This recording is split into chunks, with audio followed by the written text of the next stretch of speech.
Bom, já cumprimentei o João Magalhães, o Tássio Cruz. Hoje nós temos aqui a alegria e a satisfação de receber a jornalista Carliete Nunes. Carliete, seja bem-vinda. Bom, nós tivemos aí, lamentavelmente, o caso Janaína no final de semana, exploramos bastante nesta edição do Jornal Dia News. Eu queria saber de você, Carliete, como jornalista e principalmente como mulher, como é que você avalia uma ocorrência dessa natureza? É completamente inadmissível o que aconteceu com a estudante de jornalismo Janaína Bezerra. Comportamento, personalidade, circunstâncias, vestimenta, nada deve justificar uma violência dessa proporção praticada contra qualquer mulher. Não foi um caso isolado. Milhares de casos acontecem todos os dias nas mais diversas circunstâncias e fazem parte de uma cultura. Um acordo silencioso que aceita e reforça ideias de que os corpos femininos são propriedade dos homens. A cultura machista mata, e mata todo dia. Injustificável o que fizeram com uma mulher que prosperava um futuro e que depositava ali, naquela instituição, todas as suas esperanças de dias melhores. Aconteceu o contrário. O local de confiança virou o palco da sua própria morte. Todos os envolvidos precisam arcar com as consequências desse crime bárbaro. Todos têm suas parcelas de culpa e devem ser responsabilizados pelo fim da vida de Janaína. Aconteceu com ela e pode acontecer com qualquer outra menina, se nada for feito. De fato, o governador do estado, Rafael Fontelli, se manifestou sobre o assunto. Vamos ouvi-lo. Infelizmente, tivemos um episódio como esse na Universidade Federal, que me manifestei, e solidarizando a família dessa estudante brutalmente assassinada, e a nossa determinação às forças policiais é que esclarecessem rapidamente o crime, eu acredito que já houve, e a justiça cumprisse seu papel determinando a prisão preventiva. Então eu realmente me solidarizo, é um crime que chocou a sociedade, portanto também a nós, enquanto representantes da sociedade, e queremos ser realmente exemplares na punição deste crime e de todos os outros que acontecem. Carliete, choca porque foi o mais recente, mas infelizmente as estatísticas mostram que a cultura do machismo tem sido bastante violenta, né? Tem ceifado a vida de muitas mulheres. É isso, Eliezer, e falas como essa do governador são importantes, mas é preciso que as pessoas percebam que existem várias nuances nesse caso. Além do trabalho da polícia, que deve ser exemplar, do processo de investigação, de possível denúncia e julgamento, precisa acontecer, mas existe uma coisa muito mais ampla e aí que é a mais importante para que a gente, pelo menos, comece a vislumbrar uma mudança de comportamento e de cultura machista, que é a parte da educação das pessoas, de políticas públicas voltadas para as mulheres, mas também para conscientizar toda a sociedade de que é preciso respeitar as mulheres na sua individualidade. Como eu falei agora há pouco no editorial, esse texto que eu acabei de ler é o editorial do jornal O Dia, que foi publicado hoje, na edição de hoje, segunda-feira. É necessário mudar uma cultura que está arraigada, está presente em todas as pessoas, e esse trabalho aí é mais longo, talvez a gente não consiga ver resultados em médio prazo, muito provavelmente em longo prazo, mas algo precisa ser feito para além do processo aí de investigação e punição dos culpados. Certamente. O governador Rafael Fontelli cumpriu a agenda em Brasília com o presidente Lula e trouxe detalhes das pautas que foram trabalhadas durante o encontro. Vamos ouvir.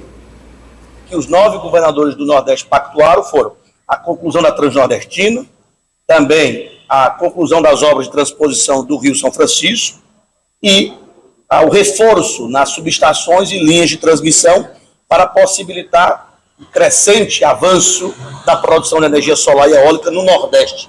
O Piauí é o terceiro em eólica do país, o quarto em solar, tem a maior indústria, usina solar da América Latina, que já está em expansão, tem vários projetos em andamento, em norte a sul do Piauí. Então essa questão da energia limpa é uma pauta do Nordeste, é uma oportunidade que o Nordeste tem para levar para o mundo inteiro, não apenas para o Brasil. A sua demanda do Piauí, nós estamos formatando o documento.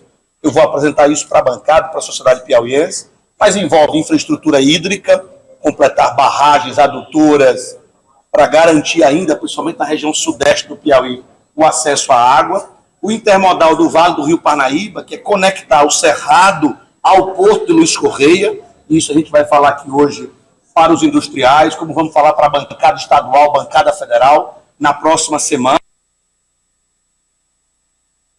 João Magalhães, agenda de trabalho importante. A gente sabe que o governo do estado é bem alinhado com o governo federal, então a gente espera resultados políticos e práticos dessa parceria, João Magalhães. Sim, Eliezer, e é importante que o governador do Piauí cumpra a agenda lá em Brasília, afinal de contas é em Brasília que está o grande valor em recursos e, claro, que vá para lá com projetos como esse que ele apresentou aos ministros, foram vários ministros, né, aos quais ele apresentou o projeto do Intermodal Vale do Parnaíba. Piauí tem um potencial, como bem disse o governador, em todas as áreas da economia. Se a gente for para a mineração, o Piauí tem um potencial muito grande. Se a gente for para o campo, né, o potencial agrícola do Piauí é enorme. Nas energias renováveis, o Piauí ocupa um lugar de destaque no Nordeste e no Brasil. Portanto, o que não falta é potencial a ser explorado do ponto de vista econômico. Se o governo consegue canalizar recursos para garantir uma infraestrutura necessária de tecnologia, de energia, de transporte, é claro que o Piauí vira um celeiro na atração de investimentos e para atrair investimentos precisa, claro, de projetos bem elaborados. E quando o governador Rafael Fonteles fala em agendas em Brasília, a gente lembra também, claro, do corpo de secretariado que, pelo perfil técnico que tem, o que a gente espera é que seja, né, eficiente na hora de elaborar esses projetos, na hora de captar recursos. Temos, por exemplo, na área do planejamento, o Washington Bonfim, que também acompanhou essa agenda.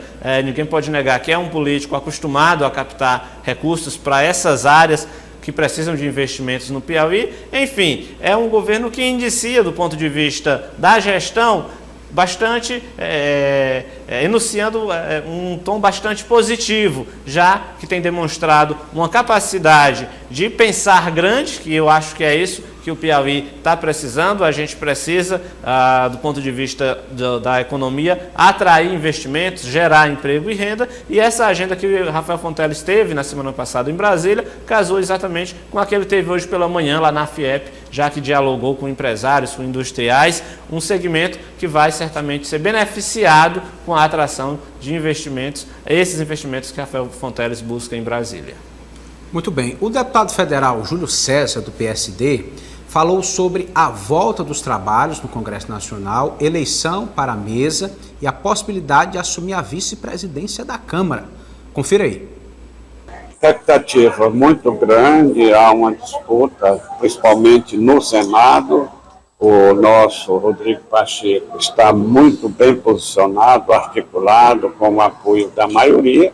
Espero que não haja surpresa, que seja eleito aquele que já vem exercendo o mandato de presidente e que quer continuar na legislatura seguinte, que é essa que vai iniciar no dia 1º. Deputado, sobre a mesa diretora, o senhor já definiu junto ao presidente Arthur Lira qual pode ser a vaga do PSD que o senhor deve ocupar? Bom, a reunião com os líderes vai acontecer hoje. E a vaga que vai caber a cada partido deverá ser decidida no dia de hoje. Então, o encaminhamento do meu partido para ocupar a vaga que pertencer ao PSD. Tássio Cruz, tem o peso da bancada e tem o peso do nome do parlamentar. O deputado piauiense Júlio César realmente tem um capital político suficiente para chegar em uma posição tão elevada na mesa diretora da Câmara, Tássio? Eliezer, eu acho que o PSD, por ser um partido de centro, carrega uma capacidade política muito grande, né?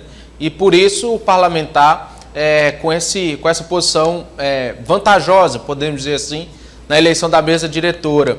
É preciso destacar 2 pontos. Um eu comentava semana passada, desde o então falecido deputado Assis Carvalho, nenhum piauiense ocupava a mesa diretora. A bancada piauiense fez campanha para a Baleia Rossi do MDB em quase sua totalidade, né?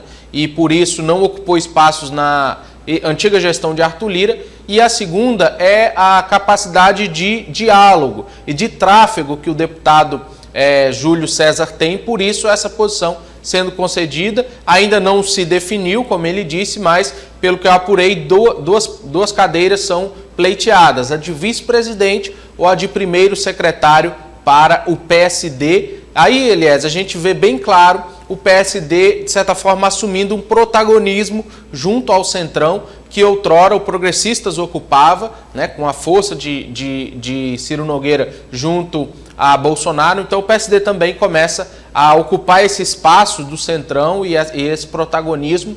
E quanto ao Senado, na última sexta a gente falava em duas candidaturas. O senador Eduardo Girão, do Podemos do Ceará, oficializou a sua candidatura, favorecendo, de certa forma, ao companheiro de partido de Júlio César, o senador Rodrigo Pacheco, do PSD de Minas, que vê com a candidatura de Eduardo Girão um racha dentro do grupo de oposição de parlamentares ligados a Bolsonaro, já que o candidato que seria apoiado pelo grupo seria Rogério Marinho, ex-ministro de Bolsonaro. Agora, Eduardo Girão, por tendência, deve tirar alguns votos de Rogério Marinho e caminha, assim, para a vitória de Rodrigo Pacheco, que tem mais de 50 votos, dos 81 ao todo, então ele precisaria aí de no máximo 41 votos para ganhar o pleito. Então, nas contas do PSD e nas contas de Júlio César, que falava para a gente hoje, ele tem mais de 50 votos, o que dá uma vitória tranquila. Então, PSD presidindo o Senado e provavelmente com a vice-presidência ou a primeira secretaria da Câmara, mostrando a força do partido.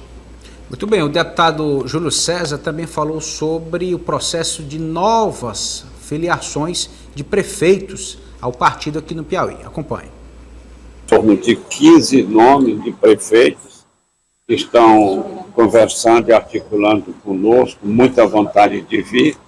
E agora, no mês de fevereiro, vamos começar primeiro com 3, depois com mais 3, depois com mais 3, até chegar ao número projetados que nós temos no dia de hoje. São prefeitos oriundos de onde? Quais partidos, principalmente? Progressistas, principalmente? São prefeitos de alguns partidos. Mas da base? Da base, mas acima de tudo da oposição. Progressistas, principalmente? Também. Carliete Nunes, PSD ativo, o ano antecede a eleição, então é correr atrás do apoio das bases nos municípios. Aliás, esse é um movimento que a gente observa a cada 4 anos com a mudança de governo. E como o Tarso falou agora há pouco, o PSD em nível nacional está muito bem, né? Tem a presidência do Senado. A gente não pode esquecer também que o grande cacique aí do PSD é o homem de confiança do governador de São Paulo, Tarcísio de Freitas, presidente do PSD, Kassab. É um excelente articulador. E aí esse fortalecimento do partido já vem lá de cima. E é um movimento que já se espera a cada 4 anos. Por exemplo, nos últimos 4 anos, o PP conseguiu aí arregimentar inúmeras lideranças municipais, muitos prefeitos, exatamente pela força que o Progressistas tinha no Piauí, mas principalmente em Brasília. Ciro Nogueira era ministro do governo Bolsonaro. Agora, o poder passa para outras mãos e aí outros atores políticos vão atrás dessas lideranças municipais com vistas a 2024. Principalmente o PP, Progressistas, deve perder com essa onda aí de filiações do PSD e tudo indica que isso fortalece ainda mais o PSD e aqui no Piauí o deputado Júlio César. Muito bem, nós temos aí uma fotografia do ministro Wellington Dias reunido com vereadores. Nós vamos tratar desse assunto agora. O ministro do Desenvolvimento Social, Wellington Dias, passou o final de semana aqui no Piauí, em Teresina, mas não foi só de descanso. Nós mostramos a reunião dele com deputados estaduais para participar ali das negociações em torno da eleição da mesa diretora da Assembleia e também teve a agenda com vereadores de Teresina. Tássio Cruz, quais foram os principais temas tratados? Eliezer, pelo que eu apurei de bastidor, tiveram alguns que não estão nessas fotos aí, mas pelo que eu apurei de bastidor, o governador, ex-governador, né, a gente sempre chama de governador, é o ofício, o ministro Wellington Dias apresentou aos vereadores o corpo de funcionamento do Ministério, deu o caminho das pedras, vamos dizer assim, para os vereadores apresentarem projetos junto ao Ministério e deixou de portas abertas esse Ministério, agradeceu a votação aqui na capital. Não sei se puxou a orelha, Eliezer, porque a derrota foi feia para Joel Rodrigues aqui em Teresina, perdeu por mais de 200 mil votos de diferença, quase perde a eleição por causa da votação ruim que teve aqui em Teresina, o ministro Wellington Dias, mas passada a eleição ele agradeceu os parlamentares e nos bastidores, pelo que eu apurei, Eliezer, os vereadores fizeram alguns reclames para o senador Wellington Dias e ministro da falta de diálogo com o governador Rafael Fonteles. Esses vereadores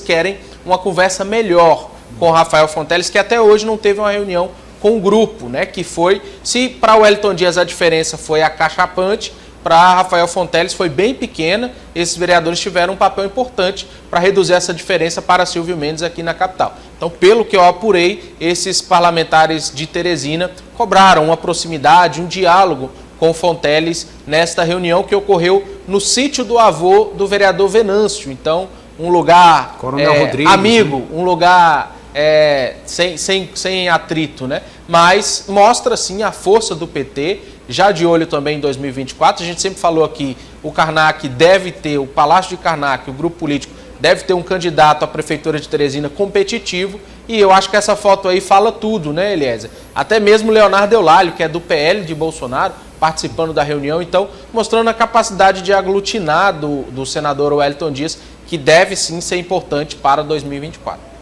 Tem o vereador Valdemir, do Progressistas. Está em litígio, né? Está praticamente em saída. Ali atrás tem o Marquinhos, que é suplente, né? O Marquinhos Monteiro, suplente também participando. Ali atrás, no canto alto esquerdo, tem um que não é vereador, mas é muito gente boa. Raimundinho, garçom da Câmara. Grande abraço para ele ali no cantinho. Ó. Esse sabe. Igual o vereador. Coisa, eu brinquei com ele, Raimundinho tá parecendo um vereador. Um abraço para ele. João Magalhães, o ministro Wellington Dias mantendo esse perfil agregador. Sempre procura se aproximar e manter a base unida, consolidada, para os projetos do partido. É o estilo Wellington Dias de fazer política, né? E esse ele já demonstrou que não abandona. Mesmo sendo ministro, ele vem e se reúne com a bancada de vereadores aqui de Teresina, que de fato, como bem lembrou o Tárcio, foi importante para ele na campanha eleitoral. O resultado nas urnas aqui na capital foi ruim para o Wellington Dias, mas os vereadores deram a sua parcela de contribuição. Sem esse apoio dos vereadores, certamente o Wellington Dias sabe que o cenário para ele poderia ter ficado bem mais complicado aqui na capital. E de fato ele coloca em prática tudo aquilo que ele já fez ao longo de toda a sua carreira política. O Wellington Dias sabe ouvir, né? Todo mundo que dialoga com ele exalta exatamente essa capacidade dele em saber ouvir. E aí, é claro que é um estilo político dele, e ele não vai abandonar. Certamente, de fato, é importante que ele demonstre aos parlamentares esse caminho na busca de recursos na estrutura do governo federal. Ele também já declarou que o Ministério do Desenvolvimento Social vai ter uma espécie de representação aqui em Brasília. Se ele fosse senador, com certeza ele manteria aqui um gabinete do Senado. Como ele está no Ministério, ele também quer aqui uma representação do Ministério do Desenvolvimento Social. É um ministério que pode encaminhar recursos diretamente para as secretarias de assistência sociais dos municípios, e aí, né, dessa forma, é muito próximo ali dos parlamentares. Os vereadores podem seguramente buscar recursos, convênios por meio da Sencasp, que é da Prefeitura de Teresina. Inclusive, é uma área que Teresina precisa de muitos investimentos, a gente tem acompanhado isso ao longo dos últimos anos, e de fato o Wellington Dias coloca em prática seu estilo de fazer política. E é interessante porque vem um estilo que até o momento tem se demonstrado diferente do estilo colocado em prática pelo governador Rafael Fonteles, que é de uma capacidade de diálogo diferente, né? Não tem, vamos dizer assim, conversado no varejo com todo mundo, detalhadamente, não se reuniu ainda com a bancada de parlamentares aqui da capital, mas cada político tem o seu estilo, tem o seu perfil político, e o Wellington Dias certamente não abandona o dele. Bom, nós estamos mostrando aí a reunião do ministro Wellington Dias com vereadores. Algo em torno, Tássio, eu gostaria rapidamente do seu comentário, de tratativas envolvendo a ocupação de espaços do PT na Prefeitura de Teresina? Essa reunião ocorreu no dia seguinte, Eliezer, no domingo pela tarde, na própria casa de Dr. Pessoa. O Wellington Dias participou dela por videoconferência. E eu destacaria, só para concluir a história da foto, eu observando aqui, tem um intruso aí no meio, Renato Berger, que não acompanhou muito o PT na eleição estadual, né? Disse que ia acompanhar a doutor Pessoa, disse que ia acompanhar o que o prefeito dissesse, mas parece que agora tudo resolvido, já está na base do governo. Vamos esquecer essas rusgas do passado, viu? Esquecer, prosseguir aqui. Bom, o prefeito doutor Pessoa comentou sobre uma auditoria na Prefeitura Municipal de Teresina, revelou que a investigação poderá ser estendida a outros órgãos. Acompanhe. Tem uma auditoria interna dos órgãos da Prefeitura Municipal de Teresina e nós fomos atrás para ser respaldado com a Ordem dos Advogados do Brasil, secção Piauí. Esse foi a pauta principal para que a Ordem dos Advogados assessorasse, ajudasse para que a coisa ficasse clara, a lisura, para nós marcharmos. Auditoria é essa que pode ficar somente na Fundação Municipal de Teresina, mas pode se estender para outros órgãos. Eu quero caminhar sem ter buraco, sem ter obstáculo, a coisa livre, limpa, como Deus quer. Bom, Carliete, o vice-prefeito Robert Rios externou aí nos últimos dias algumas denúncias e o prefeito está se dispondo a apurar com o apoio de órgãos como a própria Ordem dos Advogados. Tá aí, Eliezer, foi uma resposta até satisfatória do prefeito. Se há irregularidade, pelo menos nesse discurso, ele demonstra querer descobrir e inclusive chama um agente externo, que é o AB, dar mais credibilidade aí a essa auditoria. Foi uma resposta satisfatória, imagino que tenha sido uma resposta lenta, não foi, poderia ter sido mais imediata a denúncia do vice-prefeito. Agora é preciso a gente lembrar também o seguinte, se algo há de errado, é necessário que se siga o curso normal da justiça, de investigação, julgamento e possível punição dos responsáveis. Nesse tipo de caso, é extremamente necessário que as pessoas não tenham uma postura assodada para chegar aí a culpados. Se houver algum delito sendo realizado, é necessário seguir o processo legal. Verdade. A história do Brasil já registra, né, a necessidade de se apurar cada caso, respeitar o trâmite da justiça e que se alguém errou, praticou alguma ilegalidade, que seja responsabilizado por isso, né? Até porque não existe nada na lei que diga que o gestor deve ser afastado por inabilidade administrativa ou incompetência. Para esse problema, o remédio chama-se eleição. Verdade. É a importância de avaliarmos bem cada processo eleitoral em quem vamos votar, quem vamos dar o nosso voto de confiança. Eu gostaria de agradecer a presença de todos vocês. O ministro Renato de Moraes já está aqui ao meu lado, né? Lembrando da necessidade de encerramento do jornal. Dizer que o comandante Douglas Cordeiro não pôde estar aqui hoje, né? Mas passa bem, amanhã deve estar de volta aqui ao comando do O Dia News.